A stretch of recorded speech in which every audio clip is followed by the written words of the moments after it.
All right, so I want to talk about Paul a little more, and I want to talk about the early Christian church. So the early Christian church was where my head is right now. This is like Israel, Syria, like almost. It's like barely into Turkey, probably. I'm pretty sure the early Christian church made it to Alexandria pretty fast, or like in that area. It liked staying on the ocean, like or with the Mediterranean Sea, because of the ship traffic. Here's a map of the Roman Empire around AD 14. If you notice, everything's like pretty close inland. Like it doesn't like go very far into like Jordan. See, when Theodosius was in charge, like who was the guy that kind of like he's who did the Nicene Creed. I believe in God the Father, Almighty Maker of heaven, Maker and earth, and Jesus Christ, His only begotten Son. He descended to heaven. He rose on the third day. Blah blah blah. I don't even know what it is. Apparently, it doesn't have anything to do with omnipotence, omniscience. It's like the purpose of the Nicene Creed is to make sure that you like know that is a human being that died. Jesus was a human. I think it's interesting that Theodosius' name was Theodosius because Theo is God. But Theodosius came after Constantine, you know. Theodosius was apparently rejected by the Bishop of Milan, which was Ambrose, I think. I'm not 100% sure. I think it was Ambrose. So here's Ambrose. He's a saint. I don't even know what a saint is, but go ask the Pope. But we look for like heroes in the Christian church. Doesn't mean we look for saints. A legend about Ambrose as an infant recounts that a swarm of bees settled on his face while he lay in his cradle, leaving behind a drop of honey.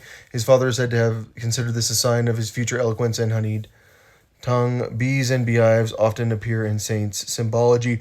Bitch, if you didn't know, I got the bee nymphs. Like that's my sex cult. The red dots where Milan is. So clearly, like around the time, like this is like 400 years after Jesus.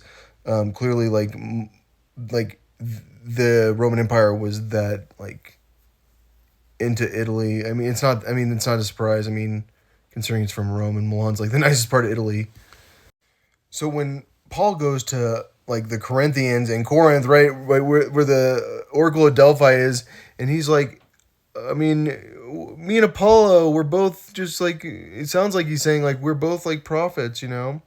It turns out that like I think that the church in Corinth probably knew who Paul was. Like they're like, "Oh, Paul's back. Yeah, we know your clone. He's a grandpa." But Paul's an expert on the Bible, and that's why he's worried about it. All right, so then God said to Abraham, "As for you, you must keep my covenant, you and your descendants after you for the generations to come. This is my covenant with you and your descendants after you, the covenant you are to keep. Every male among you shall be circumcised. You are to undergo circumcision, and it will be the sign of the covenant between me and you. For the generations to come, every male among you who is 8 days old must be circumcised." Blah, blah, blah. "Any uncircumcised male who has not been circumcised in the flesh will be cut off from his people. He has broken the covenant." So Abraham's the one that had enough faith to like try to sacrifice Isaac according to the Jewish tradition, and the Muslims said, "No, it was Ishmael. Trust me, we want to be the one that they want to sacrifice." But clearly, Abraham had faith no matter what, and here's how much faith Abraham had.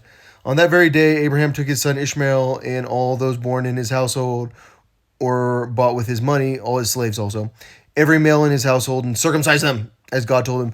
He took like that many people and circumcised them. Watch this. All right, so Abraham was 99 years old when he was circumcised, and his son Ishmael was 13.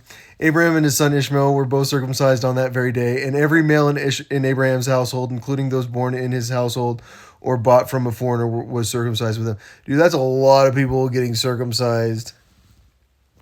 But Abraham's homies with Sodom and Gomorrah, it turns out, and he's the one that like tries to talk God out of destroying Sodom and Gomorrah, and clearly God doesn't listen to Abraham.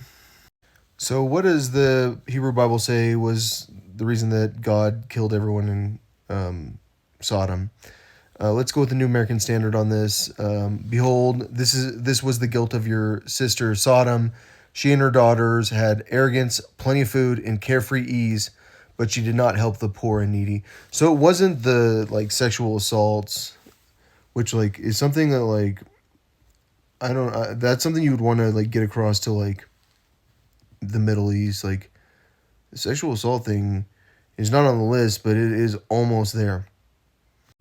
There's a reason that like xenophobia was an important tradition in the Greek tradition.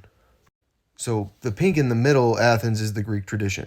and that's where like the polytheism spread both ways to Italia with Jupiter, and then in Greece they've got Zeus, and then like I don't know what they were doing in Asiana, which would be like the Turkey area, I think. Clearly, Byzantium is Turkey, so yes, that makes sense. That's Istanbul, Turkey. In Egypt, they had polytheism also, and clearly, like the Jewish tradition was different with their monotheism. But Isus wants to make sure that the rabbis know, like, that there is polytheism in Psalms, which like would have been something that someone from Corinth would have looked at and gone, Zeus wants you to know that. But in the Christian tradition, clearly there's like one thing that you cannot blaspheme, and it's the Holy Spirit. And the Holy Spirit is like that important to Christians. So like when I like came to the Christians and I went like, watch what I can do with the Holy Spirit, and I like proved it. Like I called it Bible magic. Like should someone have been able to see that like I was doing what Paul did, Paul depended on the Spirit, and Isus like clearly said like this can't come from demons. The people that are the religious leaders in Jerusalem are saying, well, Isus is doing miracles because he like is demon possessed. He's using a demon to do the miracles, and he's like, well, that doesn't make sense. Like I'm using a demon to cast out a demon. Like what are you talking about? Like you have no idea what you're talking about. Like you don't even know what I'm doing. And that would come down to like this concept of a natural man that I talked about before, this idea of like a person that can't understand what someone's doing because you are nowhere near on the level of Isus. This was 2,000 years ago. People nowadays don't understand what I'm talking about, but 2,000 years ago, they have no idea. And like me and Mark, or me and Luke, or Luke and I, and I guess everyone else was kind of going around healing a lot of people. And like these people know that you're using evil powers to make that guy be able to see again.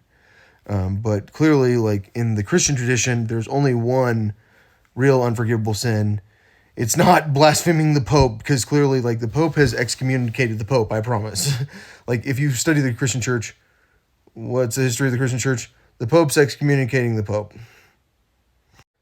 The papacy was like a power position for that long. And do I think the Pope's like that nowadays? I think they got to go find like the most hardcore Catholic guy that doesn't get the church at all, and like it doesn't mean that he can't start to get the church once he's taught about it.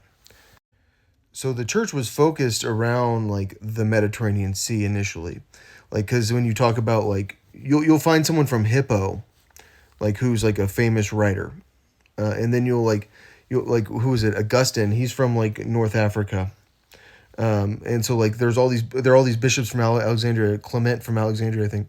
And so like all these like really important churches are like on the Mediterranean Sea, and like it was so important for these like polytheists to have a religion where like, oh, Zeus is back, but like the Zeus is the Holy Spirit, and the Holy Spirit is so difficult to comprehend because like I feel like everyone opens the Bible and just goes, all right, the demons are going crazy in this Bible, the Pharisees know it, and like there's nothing like the Christians who listen to Pharisees.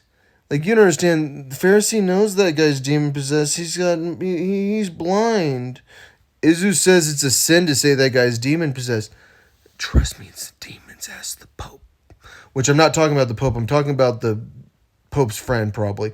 I've seen the Catholics. I know your guys' religion. You guys are funny. You guys are my favorite. They really are. Like, you don't understand. Like, I love watching Catholics. It's like my favorite thing. I really do enjoy like funny religion. So the Roman Empire was conquered how? Like by giving someone a dream, by like putting a computer in their head and telling Constantine, in this sign you will conquer. Constantine won a battle, and he decided to turn the church. He decided to issue the Edict of Milan, which allowed the church to be, it allowed Christians to be legal, because it was illegal to be a Christian under like Decius and Diocletian and Nero and a lot of those like golden age Roman emperors. But when Constantine came to power, he moved the Roman Empire to Byzantium because it was so important for accessing the Black Sea. It was that important for trade, for accessing that whole area.